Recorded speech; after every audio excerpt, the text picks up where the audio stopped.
بسم الله الرحمن الرحيم. السلام عليكم ورحمة الله تعالى وبركاته. كلتي وعنا وناكسن حالتي عاشقة جوب كستا يقول كستا جبتان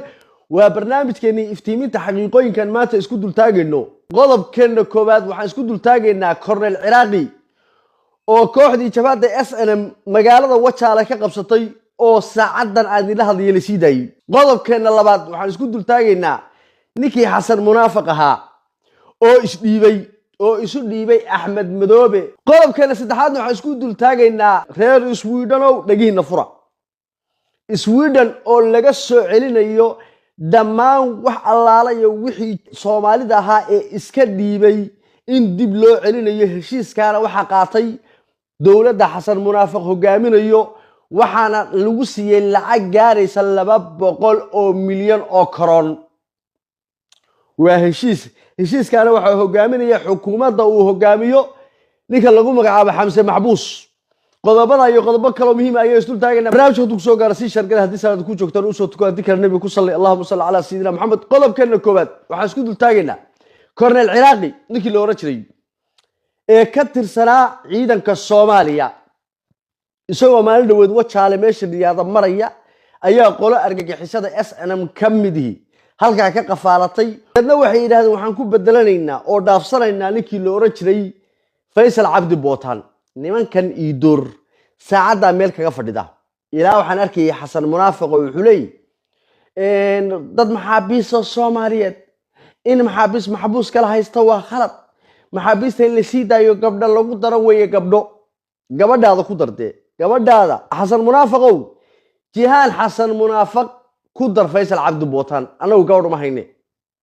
bahal bilaa damiir ah oo aan aqli lahayn oo aan garasho lahayn oo waxa inuu ku hadlo loo yeelay baa taayo firdhiye iyo bidaan iyo timacad iyo niman iimaan laawayaal ah oo aan qadiyad lahayn oo aan aqli lahayn oo aan garasho lahayn eegay inaad waxa ku hadaaqdid ayaga keenay sababtoo ah waxaad ahayd Xasan Munaafiqow ninkii 24 milyan ee dollar dagaalkii ugu dambeeyay argixisada SNM aanu la galno ninkii siinayay baa tahay lacagta 24 milyan oo dollar ayaad Muuse Juudaan u fasaxday maalinkii la damcay in maxkamad la saaro oo qaramada midoobay iyo United Nationska iyo maxkamadda adduunka oo dhan aanu ka soxnaa albaab walba ka soo laabnay meel walba waraaqad cadaynaya dulmigiisa iyo daalinimadiisa aanu geynay ninkii yiri baa tahay shirka Afrika dhexdiisa ka yiri igad in ahayd baan u mariyay mise midowga Afrika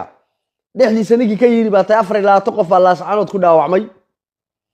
waxa islaynayaan waa laba qabiil harti liyaday qabiil isaaq la yiraahdo labadaba aniga madaxweyne ah hawsha laga baxo Ismaaciil Horana ninkii kugu taageeray buu ahaa marka inaad maanta tiraahdid dad soo istaagtid waqooyi bari maamulka waqooyi bari si aad moodid maamulka waqooyi bari inaad adigu dhistay waxba noomaad dhisin waxaan anaga dhisanay dhiigayga dhacaankayga waa ku baxay laakiin dad wax ma garata oon aqli lahayn oon garasho lahayn oon damiir lahayn oo dayuusiin ah eegay ayaad ka heshay macnaha in aad sheegatid oo aad qaadatid ninkii shalayna dagaalamay dhaqaalaha iyo lacagta ugu bixinayay baa tahay Xasan Munaafiq maanta dad soo istaagtay tahay maxaabiista hal is dhaafsado ehel baa leeyahay wax ehelnimo la yiraahdo iyo wax wadaag la yiraahdo ninku sidiisa baad u xabad ku soo qaato oo maatada dilo wax ehelnimo ka dhaxaya ma jirto حتى درسني ما ذيك دحين وحكومة مديهاي يهودي فلسطين جراعية يسووا سوق كامل نكو هدو قري كوسو قاطو ما تدا دحسوقو دالين دلوي مدحانا laga jariya wanaagna dhaxmar may ehel lama tiidin laakiin waxa kana waan garanaya waa firdhiye iyo waxa la midka ah ee bilaad damiirka ee Faysal Cabdi Bootaan bartu ku jiro in la galiyo bay ragaas maanta waxa weeye bidaan iyo timacada iyo ila qowdhan iyo ugu horeeyana horgalada ay cadowga ayaa keenay maanta inaad saa u hadashid hase ahaatee aan ku soo noqdo qodobkaygii koobaad ninkii Iraqi ahaa ee Wachaale ka afduubteen iyo doorka waxay yiraahdeen waxaan ku bedelaynaa Faysal Cabdi Bootaan iyo garka iyo gol iyo saraakiisha nala ka haysto Faysal Cabdi Bootaan inaad il saartaan eegay qiyaamaha ka dhow qiyaamaha maxkamad inta la soo taagay baa la daldalaya waliba waa ninkii jaamac kadiye abwaan jaamac kadiye ninkii dilay weey cid kale ba ha joogtee maatada uu xasuuqay iyo hooyooyinka uu xasuuqay ka sokow waxaaba ka daranba abwaan jaamac kadiye tiirkii ugu dambeeyay umada Soomaaliyeed lahayd eegay ee suugaanyahanka abwaanka cabqariga filosofiga ninkii madfaca ku dhuftay weey ugu yaraan markay u yartahay abwaan jaamac kadiye loo dilaya inaad aragtaan iska day waxay yiraahdeen Faysal Cabdi Bootaan baan ku bedelaynaa nimankii ogaadayna halkaa deganaa digniin bay direen muddo bay dhiheen 7 cisho isbuuc hataad sii haysataan tan ka dhacda dhagay faray baad oranaysaan saacadan idin la hadlaya la sii daayay hadda Hargeysa fadhiya korneelkii isagoo qaylayo qaadkiisu loo soo qaato macawistiisii meel buu fadhiyaa 10 caashay soo socdana Hargeysa ku sii qaylaya oo joogaya taas waxay cadayn u tahay eegay argagixisada SNM afka waxay ka sheegaan iyo bootada iyo dhaqdhaqda iyo waxay meediyaha la joogaan eegay iyo waxay yihiin in laba kala tahay korneel Ciraaqi Faysal Xaati Bataan baan ku bedelena waa la sii daayay Hargeysa fadhiya hadda jigjiga yar buu ku qaylaya waa jiglaysan yihiin hadda saacadan ba sii haysataan bali wallahi billahi talaa Hargeysa ku imanayna ciro gisaan adii laftirkaaga sida madaxa ku qabanayna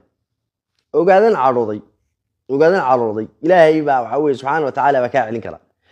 korneelkii waa la sii daayay Ciraaqi waa nimanka yiri wuxuu ku jiray dagaalkii gooja cadu ku jiray qof allaala iyo qofkii daaroda ilaa baraka qaadaan gooja cadu ku jira koonay gooja cadu islaantii inda beeshay wixii ugu dambeeyay ay aragta bakayla u ahaa way wax walba laga shaqeeyay bakayla seekaya boorjid wax walba laga hadlo qofkii laga hadlo kismaayo dabeeda kaga yimaad qorayaan gooja cadu ku jiray waa qaadan laayiin ilaa hadda waa ka dhaadhici lahayd gooja cadu wixii kaga dhacay markaas islaantii meel martabad iska laadlaadiyaan Faysal Cabdi Bootaan baan u haysanayna yaan la sii deyn qabsada waa kaas Ciraaq dad ragtiin argagixisan yahay daalimiinta ilaahay ka furtay sidiisa qofkii ummadda Soomaaliyeed kala goynaya argagixiso dhagtaraadkadana lagu dhufanay korneel Ciraaqi uu soo baxay Hargeysa jooga waxa weeye ninkaasi wal xaal mariye raal lahow bali ftaan lahayn bay ku fariisataa wuxuu afka dheer bay biyaha ku cabtaa cabaadna way ku dambaysaa qodobkeena labaad waxaan isku dul taagaynaa ninkii xasan munaafiq ahaa oo Axmed Madoobe isu dhiibay ilaa iyo hadda waxa la raadinayaa warqadii ka soo baxday fiil qabyala xasan munaafiq ka soo baxday meeshii ay ku dambeysay 2024 warqadii fiil qabyala ka soo baxday ee ahayd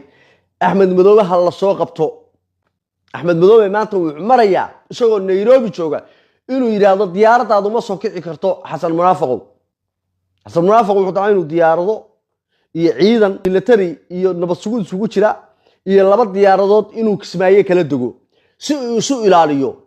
Axmed Madoobe oo Nairobi jooga hadda wararku waxay sheegayaan inuu u diiday inaan hal diyaaradi ka soo dagi karin kismaayo isagoo Nairobi jooga aaway marka Axmed Madoobe la soo qabanaya Axmed Madoobe gacan baa lagu dhigaya Axmed Madoobe dal xoreeyo waay iyaarkii waay ariya dal xoreeyo waay oo la soo qabaha meeday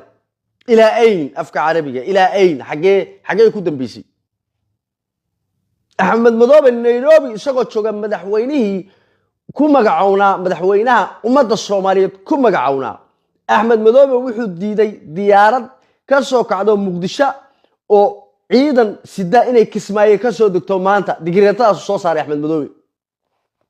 ilaa ay hadda xasan wax talaaba oo qaaday ma jirto ninkii xamse maxbuus ahaana suuliyadu ku wareegaya suuliyada Muqdisho ku wareegaya ila borro suuliyadu ku wareegaya suuligan lama dhaqin suuligan waa jaban yahay suuligan waxa waaye albaabkan waa jaban yahay buu ku jiraa waxaan idin sheegayaa ama maamul goboleed ha noqoto ama waxa weeye federaalka ha noqotee ummadda Soomaaliyeed inaanay madax lahayn nimankan horaan idinku sheegayo maalinkii dani tagay imaaraadka ayaa Axmed Madoobe iyo daniba imaaraadka loogu yeeray labadoodaba waa la hadlay xasan munaafiqna waxa yiri nimankan anaga ku keenayna dad Soomaaliyeed iyo madax Soomaaliyeed oo heshiisay ama heshiin karta ama wax wadaagi karta ma jirto sababta nin dan Soomaaliyeed ka shaqeynaya ma jiro la Axmed Madoobe la dani la mid kale la xasan munaafiqna warkiisa badaaba waa ninka dal iyo dad iyo bad iyo dumar ba iibsanay baladeegi oo waxba dhaafeen arab inta dhar leeg bulshada meeshan xiiraba Allah xiin mari imaaraadka loogu yeeray Axmed Madoobe iyo daniba imaaraadka lagu hadlay nimanka imaaraadka baa la hadlay xasanna waa loo yimi waxa la yiri nimankii aad sheeyseen ee ku diidana anaga kula heshiisiinayne wax allaaliyo waxaanu doono noo samay isaguna wuxuu yiri samcan wadaacan bal haduu madaxweyne yahay oo caqli leeyahay oo garasho leeyahay oo damiir leeyahay maanta isagoo madaxweynihii ummadda Soomaaliyeed ku magacaaban madaxweyne maamul goboleed nin walaalkiisa Soomaaliyeed isku af yihiin isku dhaqan yihiin baladeegi haday daacadnimo ka tahay oo dowladnimadu daacadnimo ka tahay oo wadaniyadu daacadnimo ka tahay meedla tahay maanta Axmed Madoobe oo waxa weeye maamul goboleedka Jubbaland haysto Kismaayo ka talinaya inuu oran lahaa ma soo degi kartid wax allaali wixii dhalinyaro ku dhintay meesha dagaalkii ka dhacay ceebtii iyo sharaf xumadii ummadda Soomaaliyeed soo gaadhay ciidankii Soomaaliyeed la laayay dadkii waxa weeye ciidankii Soomaaliyeed sharafta lahayd xidigtii buluuga ah halka ay waxa weeye u saaran tahay xuduud beenaadka Kenya ka gudbay ee gacmaha taagay aaway marka maanta xagee loo raacaya dhalinyaradii la laayay labada dhinacba haday Jubbaland tahay iyo haday dowladda federaalka aba tahay wixii dhalinyaro waxa weeye ku dhintay lagu baabiyay xagee maanta loo raacayo taas Kamboni ciidankii ku baabacay ee dhowrka boqol ahaa ee daawac iyo dhimashada waxa weeye u dhaxeeyay qaarna ay qaxootiga noqdeen xagee loo raacaya waa calooshadu shaqaystayaal waa daalimiin waa dad Ilaahay ka furtay xasan munaafiq baana u horeeya wuxuu yiri geela kiisa weyn durduriyay iyo aarankiisana maxaad moodaa hooyaa la goblamiyay gabadh baa asay loo saaray aabba ubadkiisii la baabiyay ciyaal baa agoomoobay qaar baa rajoobay dhan walba waa loo baabiyay dadkii Soomaaliyeed maantana Kismaayo bariyaya Kismaayo aan ka soo diga bulay Axmed Madoobena soo degi maysa bulay ilaa aan anigu imaado oo caalamka iyo adduunka iyo Soomaaliba tusaynan ka adkaaday baadilka inta leek xasan munaafiq ma isaga isu geystay ma ummadda Soomaaliyeed baa u geystay isaga isu geystay war isagoo madaxweyne Soomaaliyeed oo madaxii ugu sareeyay ummadda Soomaaliyeed yeeli ma loo joojin ma lama yeelay ariyaxeeyihiin waa ka adkaahayna loo joojin ma la yeelay cidna loo break loo qaban maayo maanta waa ka baryo tamaya madaxweynihii wuxuu ku magacaaban yahay madaxa ugu sareeyay ummadda Soomaaliyeed buu ku magacaaban yahay Kismaayona ma tii karo wallahi diyaaradiisu waa la joojiyay oo ma soo degi kartid baa la yiri oo ma iman kartid baa la yiri anoo maqan Kismaayo kama degi kartid baa la yiri anoo maqan Kismaayo kama soo degi kartid isaga maaha ciidanka iyo diyaaradaha ma geyn kartid baa la yiri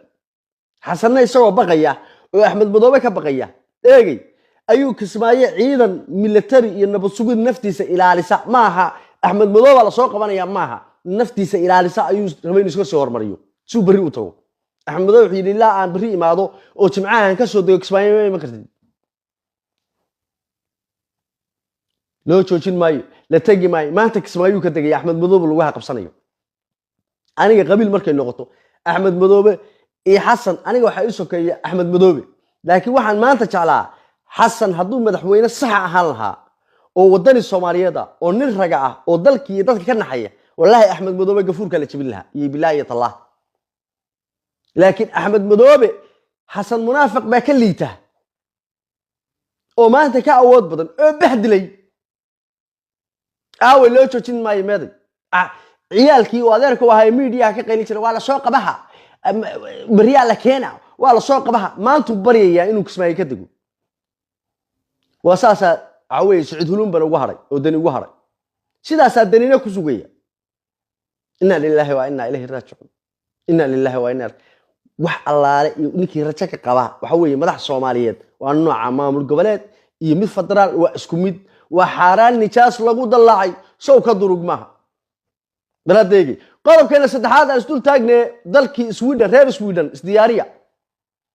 waxaan dawlad maaha waxaan meesha noo fadhiyo maartay dawlad maaha 200 oo milyan oo koron bay qaateen dhammaan wax allaaliye wixii qaxooti ah wixii hadda isdhiibay iyo wixii negative haystana Soomaaliya lagu celinayaa bal ay iska day dad ba sharciyada lagala noqonaya wax allaaliye wixii sharci lagala noqonayo iyo wixii negative la siiyay iyo wixii hadda isdhiibay iyo wixii Sweden diiday oo dhan diyaarad baa lagu guraya waxaan halka uga digayaa dadka waxa weeye sharciyada yar haysta iyo waxa weeye kuwa negative ka haysta dhammaantiin forsal baatina carara warbaxsada waxaana hogaaminaya ra'iisul wasaare Xamse xafiiskiisa ayaa lacagtaas lagu confirm gareeyay hawshaana xukuumadda xasan munaafiq baa oofinayso oo u horeeyo Xamse maxbuus meel allaaliye meel ku badbaadiyeen dadka Soomaaliyeed ma jirto dal iyo dibad forsal baa ku qoran dadka waa la iibsanaya inna lillahi wa inna ilayhi raaji'un Sweden jarmalka ma ogeydin Sweden baa hadda loo soo socdaa warkaasi waa war sugan waxaan sugnayn anigu idin sheegi maayo ummadda Soomaaliyeed reer Sweden isdiyaariya wixii cagalow carar bi wixii cagalow carar ninkii baxsan kara hadda ha baxsado waad iibsantiin 200 milyan oo koron ayaa dawladda xasan munaafiq la siiyay khaasatan xukuumadda uu hogaamiye xamse maxbuus lacagtaasina koontada waxay ku dhacday xasan munaafiq hadoo ogtiina xisb cunsuriya baa Sweden maanta haysta baradeegay reer Sweden diyaar garooba forsel waa la idin iibsaday waxa ku xiga waa Finland iyo Norway oo awalba ula boocle Norway ula boocle awalba ku tukuwaysa dadka sharciyo badan bay kala noqotay dad badan bay sharciyada kala noqotay Finland waa loo socdaa dadka reer Sweden waad iibsantiin gacantaad ku dhacdeen kolayga xasan munaafiq baad gasheen $2 milyan buu qaatay haf idinkana goora habeenahay maalin lahayn baa la idin qaadaya wix uu dhaafaya ma jirto meel allaaliye meesha shilin galo waxaan ma rajay hebel sintigu biyaha kama daadiyo meel allaaliye meesha shilin galo waa galaya xasan munaafiq inna lillahi wa inna ilayhi raaji'un wardigniinta ayaa gaarsiiyay reer Sweden diyaar garooba waa iibsantiin khayr iyo barakaad iyo rajaynayo salaamu calaykum wa rahmatullahi ta'ala wa barakaatuh